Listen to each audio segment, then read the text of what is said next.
তো বন্ধুরা, বাঙালিরা সারাদিন যাই খাক না কেন, দুপুরবেলায় এক মুঠো ভাত না হলে মোটেই চলে না, তাই না বলো?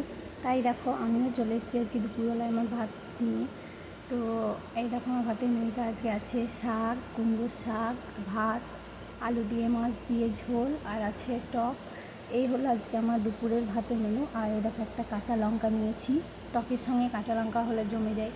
তো এই হলো আজকে আমার দুপুরের ভাতের মেনু। তো চলো খাই। আর একটা কথা, তোমাদের যদি আমার ভিডিও ভালো লাগে তোমরা একটু প্লিজ আমাকে কমেন্ট করো। কমেন্ট করলে না ভিডিও করার ইচ্ছাটা বাড়ে। আর মানে আমার যদি কোথাও খারাপ লাগে, কোনো ভিডিও খারাপ লাগে, সেটাতেও কমেন্ট করো। তাহলে খারাপ না ধরলে ভালো করবো কোথা থেকে, ভালো শিখবো কোথা থেকে, তাই না? তো সেই জন্য তোমরা প্লিজ আমার ভিডিও যদি ভালো লাগে তোমরা সবাই একটু কমেন্ট করো, আমার খুবই খুবই খুবই ভালো লাগবে। তো এই দেখো, খেয়ে নিই।